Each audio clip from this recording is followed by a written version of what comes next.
Selamat berjumpa kembali dalam layanan audio Sahabat Seperjalanan. Hari ini adalah hari Kamis 28 September 2023. Tema renungan saat teduh kita dengan judul Menuntut Hak Berlebihan. Menuntut hak berlebihan. Firman Tuhan terambil di dalam Markus pasal 10 ayat 35 sampai dengan ke-38. Demikian bunyi firman Tuhan. Lalu Yakobus dan Yohanes anak Zebedeus mendekati Yesus dan berkata kepadanya, "Guru, kami harap supaya engkau kiranya mengabulkan suatu permintaan kami." Jawabnya kepada mereka, "Apa yang kamu kehendaki aku perbuat bagimu?" Lalu kata mereka, "Perkenankanlah kami duduk dalam kemuliaan-Mu kelak, yang seorang lagi di sebelah kananmu dan yang seorang lagi di sebelah kirimu." Tetapi kata Yesus kepada mereka, "Kamu tidak tahu apa yang kamu minta. Dapatkah kamu meminum cawan yang harus kuminum dan dibaptis dalam baptisan yang harus kuterima?" Mari kita berdoa. Bapa yang di dalam surga, biarlah kami menjadi orang-orang yang sangat memahami bahwa melakukan kewajiban jauh lebih penting daripada menuntut hak. Dalam nama Tuhan Yesus kami berdoa, amin. Shalom sahabat seperjalanan yang dikasihi Tuhan. Hidup ini pada prinsipnya kita harus melakukan kewajiban sebelum kita menuntut hak. Kalau kita bicara tentang tipikal manusia, kalau kita bisa bagi adalah yang pertama adalah yang paling buruk. Dia menuntut hak tetapi tidak melakukan kewajiban. Lalu naik satu tingkat lagi.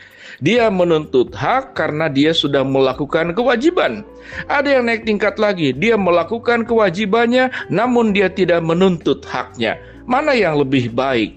Pasti kita anggap yang baik adalah yang bagian tengah. Dia menuntut haknya karena dia sudah melakukan kewajibannya. Atau sebaliknya, dia melakukan kewajibannya dulu, baru menuntut haknya. Mungkin ini yang terbaik.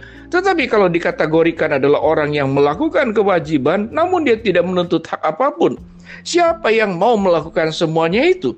Dan itu hanya dilakukan oleh Tuhan Yesus. Sehingga Tuhan Yesus berkata bahwa engkau tidak pernah akan sanggup meminum cawan yang kuminum, dan engkau tidak pernah akan sanggup menerima baptisan yang aku terima. Karena baptisan yang sesungguhnya di dalam bagian ini adalah di mana Kristus dibaptis dalam kematiannya sendiri. Yesus tersalib, mati, dikuburkan, itulah baptisan yang sesungguhnya. Apakah Yakobus dan Yohanes bisa menggantikan Yesus dalam hal tersebut? Tetapi yang menarik adalah Yakobus dan Yohanes, 2 dari 12 rasul, Tuhan Yesus menuntut hak, "Berikanlah kepada kami supaya aku bisa duduk di sebelah kiri dan sebelah kananmu di dalam kemuliaan-Mu kelak." Dan Yesus mengatakan, "Apakah engkau sanggup melakukannya?" Pada bagian ini apa yang kita pelajari? Yang kita pelajari adalah bahwa Yakobus dan Yohanes menuntut hak secara berlebihan. Dan sekalipun menuntut hak secara berlebihan, dia seakan-akan berhak, namun sesungguhnya mereka tidak punya hak sama sekali. Tidak punya hak sama sekali. Kalau itu tidak diberikan oleh Kristus, tidak punya hak.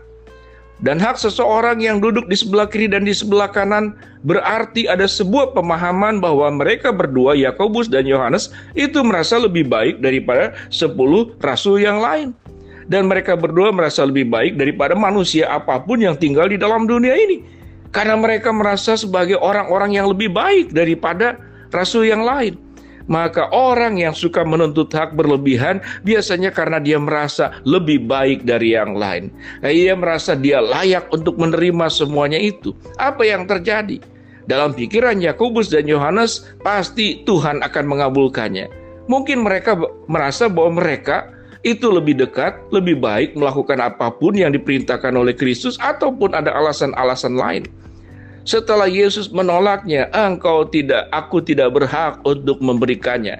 Tetapi itu akan diberikan kepada yang disediakannya. Siapa yang disediakannya itu? Hanya Tuhan yang tahu. Setelah Yesus menolak, kemudian Alkitab mengatakan ke-10 rasul yang lain itu, murid-murid yang lain itu, kemudian memarahi Yakobus dan Yohanes. Setelah memarahi Yakobus dan Yohanes, apa yang Yesus katakan? Bahwa pemerintah di dalam dunia ini adalah bertangan besi dan akan memerintah dengan keras. Apa message dan berita yang akan diberikan? Engkau tidak pernah akan sanggup menghadapi sebuah kesulitan yang sedemikian berat dan hanya aku yang sanggup melakukannya. Itu yang kata Yesus.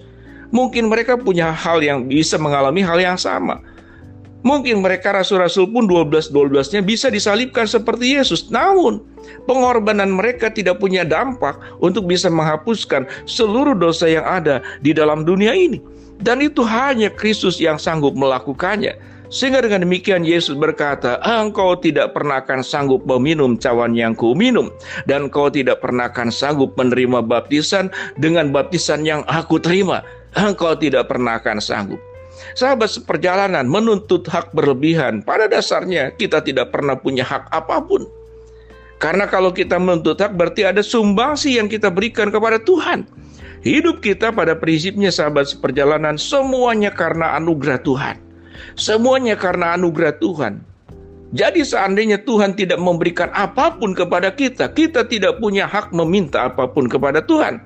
Kalau Tuhan berikan kehidupan, itu anugerah dari Tuhan. Kalau Tuhan berikan berkat kesehatan, itu anugerah dari Tuhan. Kalau Tuhan berikan berkat kelancaran, pendapatan finansial, itu anugerah dari Tuhan. Sewaktu kita bisa berumah tangga, punya anak, itu anugerah dari Tuhan.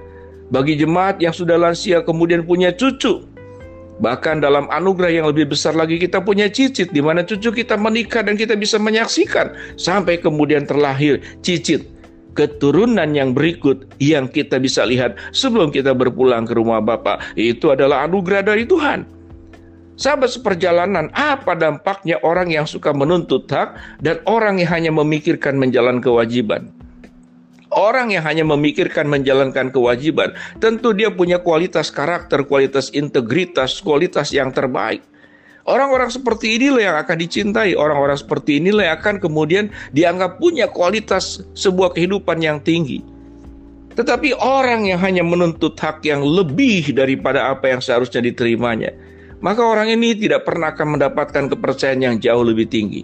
Orang-orang yang berdedikasi, orang-orang yang berkorban, orang-orang yang mau menderita, orang-orang yang mau sebagai garda terdepan, jalan lebih dahulu, menempuh berbagai macam kesulitan, maka keuntungan yang diterima oleh dirinya tidak hanya hak yang akan diberikan kepada yang bersangkutan, tapi yang bersangkutan itu punya sebuah pengalaman hidup yang jauh lebih tinggi daripada yang lain.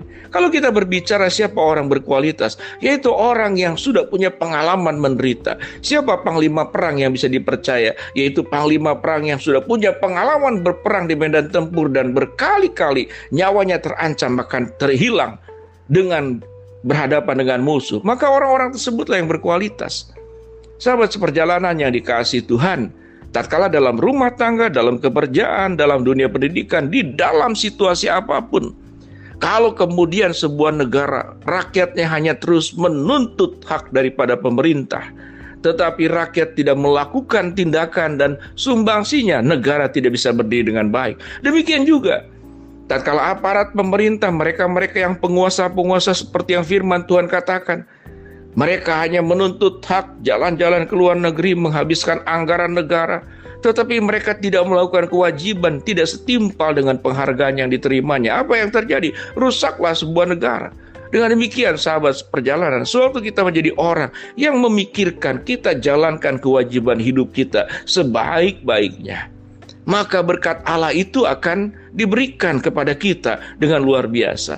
Apa yang Yesus katakan pada ayat yang berikut, siapa yang ingin terkemuka, maka dia akan dikebelakangkan. Tetapi siapa yang tidak ingin terkemuka, mau melakukan segala sesuatu tanpa jabatan, tanpa upah, tanpa apapun, maka mereka yang akan dikedepankan. Kemudian Yesus berkata, anak manusia datang bukan untuk dilayani, melainkan untuk melayani. Sebuah paduan yang luar biasa yang kita perlu pelajari. Mari kita berdoa. Bapa yang di dalam surga, terima kasih buat kebenaran firman Tuhan yang kami pelajari hari ini. Hamba-Mu berdoa buat sahabat seperjalanan yang sakit, Tuhan jamah sembuhkan. Sahabat seperjalanan yang sedang menghadapi masalah, Tuhan bukakan jalan. Sahabat seperjalanan yang sedang memohon sesuatu, biarlah Tuhan kabulkan dengan cara dan waktunya Tuhan. Dalam nama Tuhan Yesus kami berdoa. Amin.